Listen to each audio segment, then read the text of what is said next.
Good afternoon, everyone. How are you doing today? Awesome. Well, I want to begin with a pretty bold claim, and that is America is the greatest experiment of self-governance in human history. We have the oldest surviving constitution of any democracy, and we are on track to be the first mass, multiracial, democratic republic planet Earth has known. That's pretty extraordinary. If you think of America as a startup, which innovated a way to secure our unalienable rights and to enable our individual pursuit of happiness, America is a unicorn. And the good news is we're all the shareholders of it. Yes, there were and there remain significant bugs that we continue to fix, but this is a platform unlike any other for human flourishing.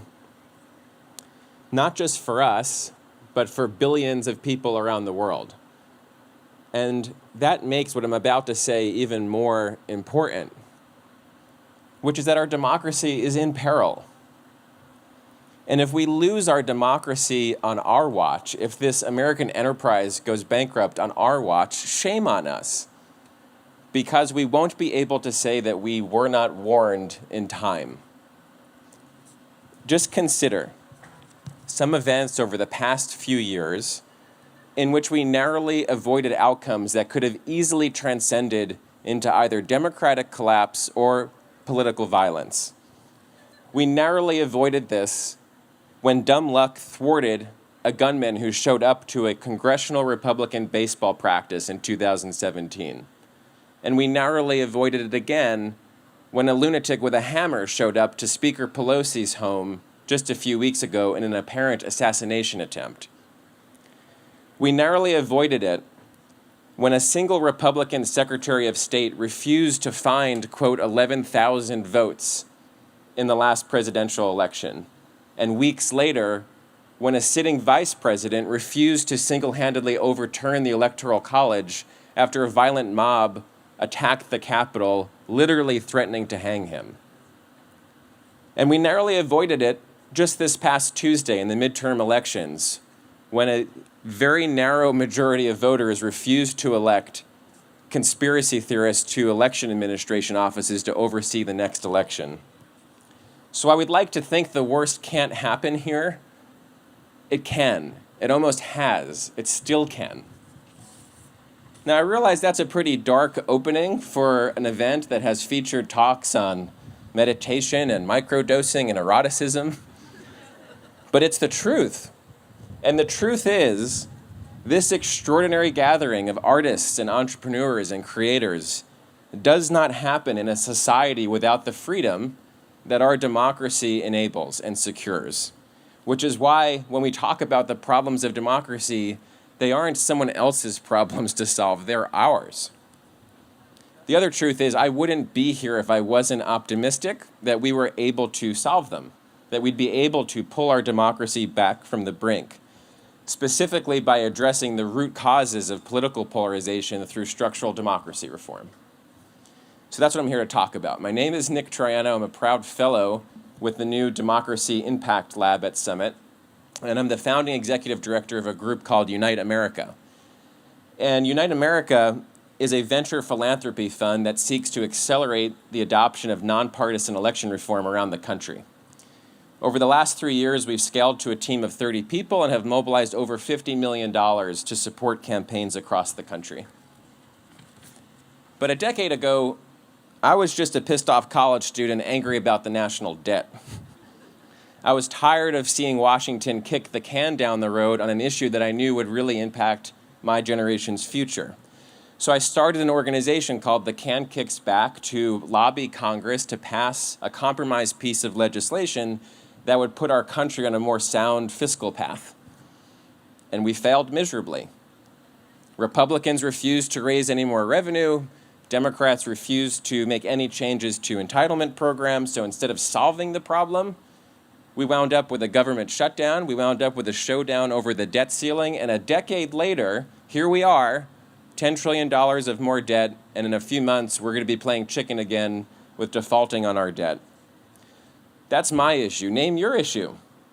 Is it immigration? Is it education? Is it climate? We will not be able to solve any of these challenges without a functional government, without a government that represents us, and it doesn't today. So in 2014, that ticked off college student became a passionate independent candidate for Congress. I ran against the incumbent Republican representative in my district back in Pennsylvania, who personified the problem that I saw in partisan politics. I was the youngest candidate that cycle at 25 years old, and I ran the most competitive independent campaign in 20 years. But again, I failed miserably, this time with 13% of the vote. However, through that campaign, I got to see our system up close. And it became clear to me the problem isn't the people we're electing, it's the system that's electing them. It's not who, it's how. Take my home district, for example. It was a gerrymandered Republican district with closed partisan primaries. And so what that means is two things. First, the November election does not matter. In this district, the Democrat cannot win. So the only election that matters is the Republican primary. And the second thing is, the only voters who have a say are those who can and do participate in that primary election, who are much more partisan than the general electorate as a whole. My district is not unique. It's not the exception, it's the rule. In fact, it's the vast majority of districts today. Our organization analyzed the 2022 midterm elections, and what we found was that 83% of congressional districts were decided in the primary by just 8% of voters nationally. I'm going to say that one more time. 83% of congressional districts were decided in the primary by just 8% of voters nationally. That's outrageous. The impact of this is that if you're a candidate for Congress or if you're a member of Congress, you don't fear being defeated by someone from the other party. You fear losing your election from someone who's more extreme within your own. You don't care about the 51%, you care about the 8%. This is what I call the primary problem. See what I did there? It's disenfranchising voters, and it's fueling the kind of dysfunction and extremism that we're seeing in our politics today, which truly does threaten our democracy. To be clear, when we think back to January 6th, for example, that would not have happened but for the fact that partisan primaries have been weaponized by the extremes. Hours before the Capitol was stormed, Donald Trump was standing on the National Mall and he told his supporters, "You have to get your people to fight. If not, we have to primary the hell out of the ones that don't fight. You primary them." And that's how this once passionate congressional candidate became a committed political reformer. In 2019, I helped launch the Unite America Fund to fix the primary problem by investing in state-based election reform campaigns around the country. Our first $25,000 grant was to a small group in Alaska that had a proposal to solve their state's primary problem. And the proposal had two parts. The first is it would replace both parties' primaries with a single nonpartisan primary, in which all voters and all candidates get to participate on one ballot, and the top 4 finishers would go to the general election. The second part of this proposal was that in the general election, it would use ranked choice voting, where voters have the option of ranking their candidates in order of preference, so that if no candidate got over 50% of the vote, voters' second preferences would count, and an instant runoff would happen until a candidate emerged with the majority of the vote. So that was the 2-part proposal in Alaska. So here we are, 3 years later, $6 million invested. The reform qualified for the ballot. It was adopted by a majority of Alaskans. It was defended in the Supreme Court of Alaska, and it was implemented by the Division of Elections. So this past Tuesday, for the first time, Alaska demonstrated how this reform can help save our democracy. Consider, yes, Alaska. So just consider the case of U.S. Senator Lisa Murkowski. She voted to convict former President Trump in his impeachment trial, the only Senate Republican to do so who is up for re-election this year. If Alaska still had their system of partisan primaries, she would have undoubtedly lost her election. in the primary, just like every one of her House colleagues who voted to impeach the president, including, for example, Representative Liz Cheney. But instead, under Alaska's new system, she was able to make her case to all Alaskans, not just Republican primary voters, and she's now on track to win re-election. Tuesday was significant for another reason. After seeing Alaska pass this policy in 2020, voters in Nevada qualified it for the ballot with a similar proposal.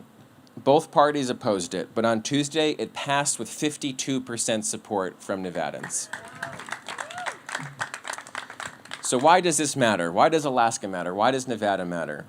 As each state follows in solving the primary problem, we liberate 2 U.S. senators and multiple U.S. representatives from party primaries so that they can put country over party when they're in office and solve the problems that we all care about. We fix the broken incentive structures state by state, and in doing so, we can not only fix our Congress, but we can protect our democracy. So my ask of all of you today is to be involved. That's why I'm here. I come from a community of policy wonks and political operatives. We're not going to get very far until we reach a community like this of creators and entrepreneurs and artists who can help take this vision to scale. And that could look like a variety of things: getting involved in a state campaign where you're from, joining our philanthropic network, or just helping to spread the word. And regardless of how you choose to get involved, my greatest hope is that we heed the warnings that are right here in front of us, and that we fix this problem together while we still have the time and we still have the tools. Thank you very much.